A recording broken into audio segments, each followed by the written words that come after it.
Olá pessoal, nesse vídeo nós falaremos um pouco sobre fraudes e quais são as melhores maneiras de detectar e prevenir fraudes no mundo corporativo nas relações de negócio entre clientes e fornecedores. Correto? Bom, primeiramente falando sobre fraude, existem várias modalidades de fraude, né? Existem fraudes fiscais, fraudes as quais a empresa ou uma pessoa ela de alguma forma altera informações para que ela seja incidida com um valor menor de impostos. Temos também as fraudes contábeis, que consiste principalmente em lançamentos contábeis aos quais manipulam valores e a manipulação de sistemas para que isso gere algum benefício econômico para aquela empresa ou para aquele incursor da fraude. Correto? E também nós temos as fraudes processuais, que são principalmente causadas no mundo jurídico, ou por profissionais da área jurídica, ou por advogados, ou por autoridades policiais, para que eles consigam distorcer informações referentes a algum processo para beneficiar uma pessoa em específico. A fraude que nós falaremos aqui são fraudes relacionadas ao mundo corporativo, ou seja, relações de negócio entre clientes e fornecedores, e também falaremos um pouco das principais técnicas para que esses fornecedores consigam detectar e prevenir fraudes causadas por clientes, por vendedores, por colaboradores e até mesmo por agentes públicos. Um dos principais motivos que facilitam com que ocorra um alto índice de fraudes aqui em nosso país, não só no nosso país, mas em todos os países emergentes, é exatamente a legislação. Então eu vou falar um pouco aqui para vocês sobre alguns artigos do Código Penal que referem-se a fraudes que estão ligadas às relações de negócio entre fornecedores e clientes, e depois eu vou explicar para você por qual motivo temos essa facilitação e encontramos um alto índice de fraudes nas transações de negócio aqui no nosso país. O primeiro artigo relacionado a fraudes no mundo corporativo seria o artigo 298 do Código Penal, que refere-se à falsificação de documentos. E esse artigo, ele contempla exatamente atividades às quais os fraudadores manipulam documentos, seja subscrevendo uma imagem de uma foto, de uma CNH ou de um RG, para que ele obtenha algum benefício econômico, para que ele faça uma compra em algum estabelecimento e através dessa compra ele receba aquele produto, aquele serviço e não vai pagar por aquele produto ou aquele serviço. Então, o primeiro artigo que nós vemos aqui do Código Penal é exatamente o artigo 298, que refere-se à falsificação de documentos. E essa falsificação pode se dar com uma subscrição, uma alteração através dos números, ou até mesmo a utilização de um documento original, porém por uma função, por uma atividade ilícita, para que gerando aí dolo, né, gerando prejuízos econômicos para um terceiro. Tá certo? O segundo artigo que nós vemos é o artigo 299 do Código Penal, que é de falsidade ideológica. E esse consiste exatamente em alguma pessoa que se passa por uma outra pessoa para fazer uma compra, adquirir algum produto ou serviço, causando prejuízo alheio.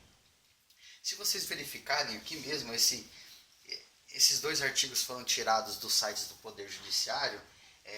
Eu vou só aqui ler uma parte para vocês, só para vocês entenderem. Pena reclusão de 1 a 5 anos e multa, né? Seria o artigo 298 e o artigo 299, pena de reclusão de 5 anos e multa, se o documento é público, e reclusão de 3 anos e multa de 500 mil réis a 5 contos de réis se o documento é particular. Poxa vida, Marco, mas o nosso Código Penal está citando uma moeda que já saiu de circulação há muitos anos. Exatamente. O Código Penal ele foi instituído em 1940 e desde então o que ele sofre são algumas alterações pontuais, porém de uma forma geral nós temos uma legislação totalmente antiga e ultrapassada. Uma outra questão aqui que envolve o Código Penal do nosso sistema brasileiro é exatamente a pena, né, que era incidida para atividades ilícitas como essas. De 1 ano a 5 de multa, reclusão de 5 anos. Nesses dois casos aqui, se o réu ele for réu primário e tiver uma residência fixa, ele responde esses dois processos em liberdade. Isso quer dizer o quê? A impunidade numa incursão a uma fraude, ela é muito pouca, né? A pessoa então acaba saindo, respondendo o processo em liberdade, e isso facilita com que exista um alto índice de fraudes aqui no nosso país, exatamente pela própria legislação e o nosso Código Penal, que por sua vez tem penas totalmente brandas para esse tipo de incursão criminosa.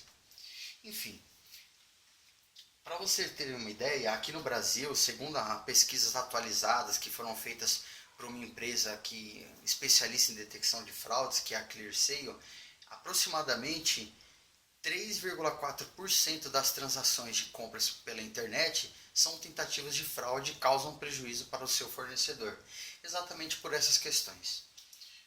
O terceiro artigo que eu gostaria de comentar com vocês, referentes a fraudes relacionadas ao corporativismo, ou seja, relações entre clientes e fornecedores, é o artigo 171 do Código Penal, que é intitulado, chamado vulgarmente de estelionato. Estelionato é exatamente a incursão criminosa, ao qual aquele praticante ele engana uma pessoa, um terceiro, e causando prejuízos àquele fornecedor, àquela empresa prestadora de serviço ou de produtos. E também, assim como as outras atividades ilícitas, ela também gera uma pena branda, né? E a pessoa acaba aí respondendo em liberdade, caso ela seja ré primário e tenha residência fixa. Então, agora nós falaremos um pouco sobre quais são os produtos mais buscados pelos fraudadores aqui no mercado brasileiro. Então, primeiro, né, segundo as pesquisas que as empresas especializadas fizeram, um dos produtos mais procurados pelos fraudadores, 17,1% das incursões de fraude, são em cima de videogames e artigos, né, eletroeletrônicos relacionados a videogames. O segundo produto mais procurado por fraudadores, 12,7%, são celulares e smartphones. O terceiro item são eletroeletrônicos relacionados à fotografia. Eletroeletrônicos como laptops, notebooks, representam 6,1% das tentativas de fraude e 5,6% de computadores e periféricos. O que ocorre? Se você trabalha em alguma empresa que presta esse tipo de serviço ou que comercializa esse tipo de produto, existe uma grande possibilidade de você encontrar pedidos feitos por clientes que são tentativas de fraude. Então, nesse nosso vídeo, nós veremos exatamente quais são os principais artifícios que nós utilizamos, primeiramente para prevenir a fraude e, caso ela já tenha acontecido, para que a gente consiga fazer a detecção dessa fraude. Então, as características comportamentais principais dos fraudadores são exatamente não dar importância ao tamanho, cor ou modelo e o valor deste produto. O que acontece? Quando um fraudador ele está com um documento falsificado, quando ele está se passando por uma outra pessoa, ele já tem o interesse de não pagar por essa compra. Então, para ele, tanto importa o valor daquele produto, qual é a cor, uma vez que ele vai pegar esse produto e vai revender para ele obter aquele dinheiro que ele gostaria de obter com essa atividade ilícita. Então, a primeira característica aqui de uma fraude, de um cliente que esteja passando por uma outra pessoa e esteja querendo comprar um produto, é exatamente essa não importância que ele dá à cor do produto ou ao valor, principalmente ao valor. O outro item importante é que geralmente os fraudadores eles procuram fazer compras ou em horários de pico ou em horários aos quais os funcionários da empresa estão com pressa para fechar o negócio, né? Então, no final do expediente. Para quê? Para que exatamente exista uma menor atenção focada naquela compra, naquela análise de documentos, para que eles consigam obter aí o produto ou serviço que tanto almejam. Terceira característica, eles respondem informações cadastrais com dificuldade, obviamente, porque o fraudador ele está com um documento de um terceiro, então ele não tem total conhecimento da data de nascimento, qual é o signo daquela pessoa, qual faculdade aquela pessoa fez a sua graduação, informações mais específicas sobre aquele cliente, que no caso aqui será uma vítima de fraude. A pessoa é amigável e simpática. Obviamente que o fraudador ele se vale do seu rapport, da sua facilidade de comunicação e persuasão para que ele consiga efetuar aquela compra e obter aquele produto, aquele benefício econômico que ele está almejando. Uma outra característica de um fraudador é que ele faz as assinaturas na hora da assinatura do contrato com algumas interrupções, porque ele treinou aquela assinatura durante horas ou até semanas para que ele consiga simular a mesma assinatura do titular daquele documento. Então, quando você estiver recebendo uma venda, né, olhando a pessoa fazendo a assinatura, geralmente essa assinatura vai ter algumas interrupções, ou até mesmo ele vai assinar com lentidão. Por quê? Porque é uma assinatura que ele treinou alguns tempos atrás e ele vai fazer essa assinatura e vai apresentar alguma dificuldade ao exercê-la.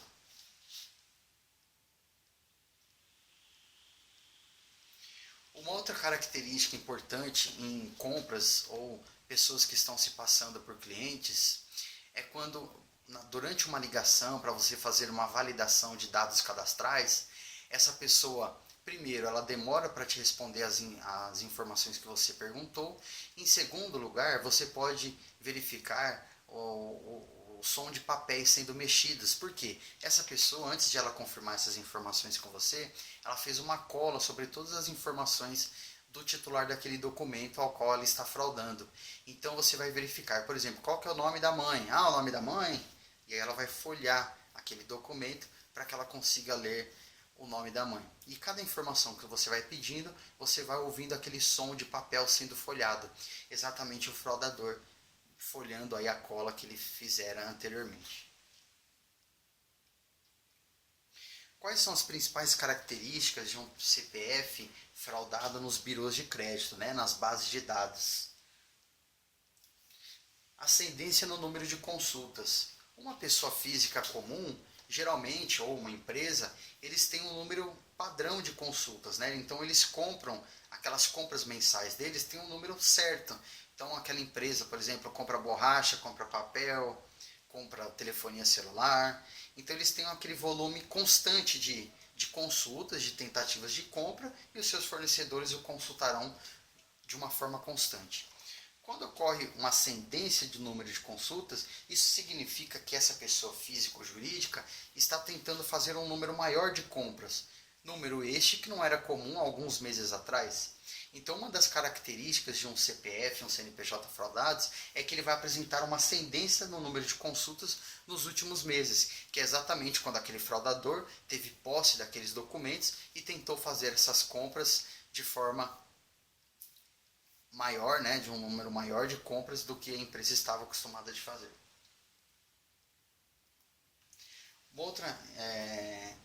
Uma outra informação, característica importante tanto de um CPF e de um CNPJ fraudados é que eles são consultados por várias empresas que atuam no mesmo ramo de atividade. Eu vou dar um exemplo de uma empresa de telefonia móvel. Então você imagina uma empresa que ela tentou fazer compras em todas as operadoras de telefonias ativas no nosso país.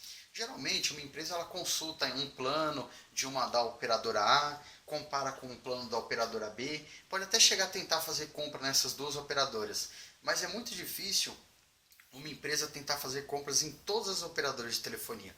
Quando ocorre esse tipo de atitude de uma empresa, é algo para se desconfiar, porque essa empresa ou essa pessoa que está manipulando o documento dessa empresa, de certa forma está tentando obter de forma ampla um grande número de linhas e tentando em todas as empresas que fornecem esse produto e esse serviço. Uma outra característica importante de uma compra proveniente de fraude de documentos fraudados é exatamente a divergência cadastral. Então o endereço do titular daquele documento seria o endereço A, e a pessoa, o fraudador, quando vai fazer uma compra, ele dá um outro endereço, um endereço B, por exemplo. Por quê? Porque esse endereço é ao qual ele tem acesso, ele vai retirar aquele produto que ele mandou entregar, e até mesmo é um endereço ao qual não está relacionado nem ao cliente, o titular, o dono da conta real, e nem ao próprio fraudador, para que ele não entregue aí para as autoridades o endereço ao qual ele se encontra. Então, geralmente esse endereço é um endereço diferente, o qual o fraudador tem acesso, porém não é o seu endereço pessoal. Uma outra característica que um CPF e um CNPJ fraudado podem apresentar é uma ascendência, né, de dependências de empresas que atuam no mesmo ramo.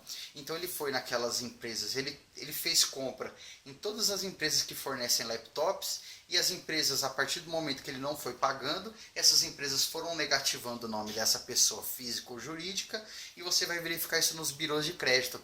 Então a empresa tá a empresa ou pessoa física está devendo para Apple, para Microsoft, está devendo para Dell, está devendo para Lenovo, está devendo para todas essas empresas. Ou seja, ela aplicou golpe em todas essas empresas e por isso essas negativações estão ocorrendo. Telefones vinculados ao CPF ou CNPJ da empresa são divergentes, né? Os telefones ao qual o cliente, entre aspas, o fraudador, te entregou no cadastro é diferente dos telefones vinculados ao CPF e CNPJ daquela pessoa jurídica ou física. Por quê? Esse fraudador ele vai dar um outro telefone para que ele consiga confirmar as informações, e esse telefone não tem uma relação direta com a empresa ou com a pessoa física, mesmo para que evitar para que essa pessoa descubra essa tentativa de compra e confirme que não é ela que está comprando. O titular desse documento confirme e ajude a desvendar a fraude. Então, uma das coisas que nós observamos também são telefones não vinculados àquele CPF ou CNPJ. Uma outra informação importante é, principalmente para a pessoa física, tentativas de fraude utilizando documentos pessoa física, é o RG ou a CNH com boletins de ocorrência por perda, roubo ou extravio.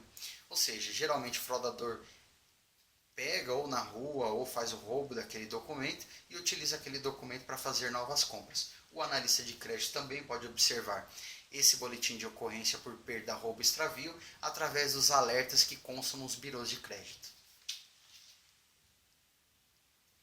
Então aqui nós falaremos de análise antifraude de pessoa física especificamente. É um pouquinho diferente, mas de uma forma geral nós podemos estudar tudo junto. Análise de autenticidade de documentos. Uma coisa importante que um analista de crédito e analista antifraude esteja preparado é exatamente identificar se um documento é autêntico ou não, se ele sofreu algum tipo de subscrição ou adulteração ou não.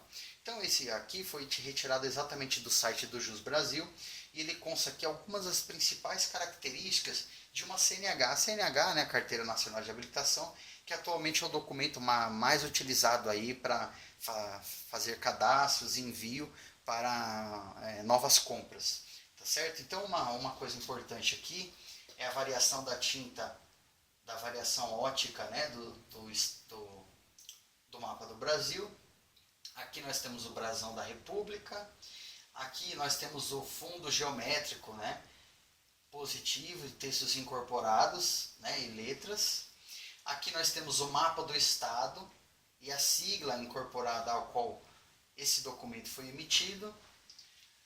Nós temos aqui também o brasão, né, da República incorporado no efeito aqui atrás desse documento.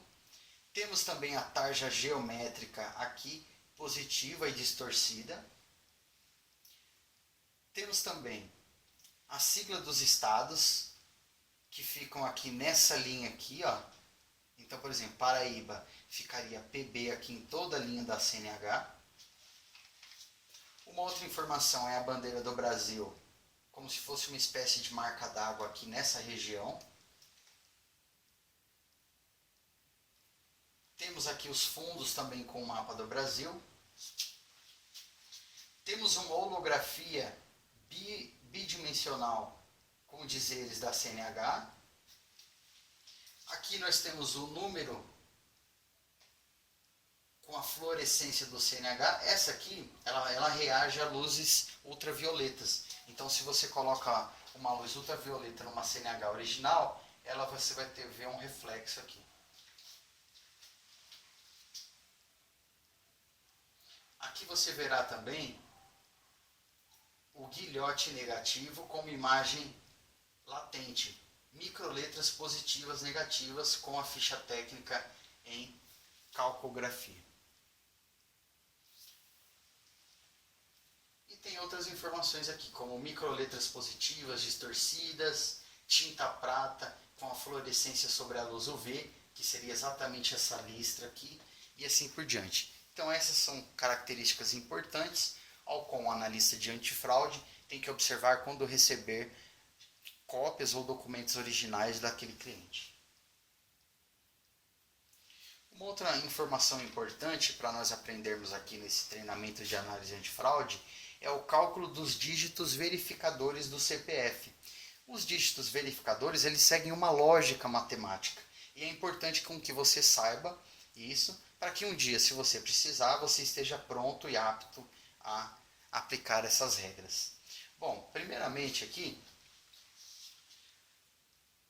nós temos então os dígitos verificadores que foram nomeados de A, B, C, D, E, F, G, H, I. Correto?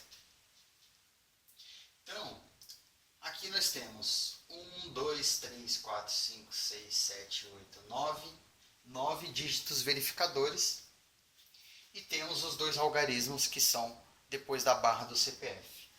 Então, a primeira regra que nós seguimos aqui para obter o primeiro código aqui depois da barra, para obtermos a letra J, pelas letras constantes correspondentes, nós fazemos o seguinte. O resultado da soma 10A mais 9B mais 8C e assim por diante é dividido por 11. Analisamos então o resto dessa divisão. Se for 0 ou 1, o dígito J é 0. Se for 2, 3, 4, 5, 6, 7, 8, 9 ou 10, o dígito J é 11 menos o resto. Ou seja, imagina um CPF assim. 1. Essa soma daria 10. Correto? Então você faz a divisão e o que sobrar você verifica e aplica essas regras. Segundo dígito, já temos o J. Para obtermos o K, pelas constantes correspondentes, nós faremos o seguinte. O resultado da soma 11A, 10B, 9C, 8D, assim por diante, é dividido por 11. Verificamos o resto dessa divisão. Se for 0 ou 1, o dígito K é 0. Se for 2, 3, 4, 5, 6, 7, 8, 9, 10, o dígito K, 11 menos o resto. Uma outra informação importante é nós observarmos o algarismo que indica o estado de emissão do CPF. E esse algarismo seria o último dígito verificador do CPF, que é o que está mostrando aqui nessa seta vermelha. Quando esse dígito é 1, significa que esse CPF ele foi emitido no Distrito Federal, ou em Goiás, ou em Mato Grosso, ou Mato Grosso do Sul e Tocantins. Se esse dígito for 2, ele foi emitido no Acre, Amapá, Amazonas, Pará, Rondônia, Roraima. Se for 3, Ceará, Maranhão e Piauí. 4, Alagoas, Paraíba, Pernambuco, Rio Grande do Norte e Norte. Se for 5, é Bahia e Sergipe. Se for 6, Minas Gerais. 7, Espírito Santo e Rio de Janeiro. 8, São Paulo. 9, Paraná e Santa Catarina. E 0, Rio Grande do Sul. Essa informação é importante, que em muitos dos casos de fraudes, o fraudador ele não tem noção desse dígito verificador, desse nono algarismo. E ele acaba entrando em contradição quando você vai perguntar, por exemplo, em qual estado ele emitiu aquele CPF. Então é importante com que o analista de fraude se atente a essa característica do CPF e consiga detectar aí possíveis inconsistências na confirmação de dados.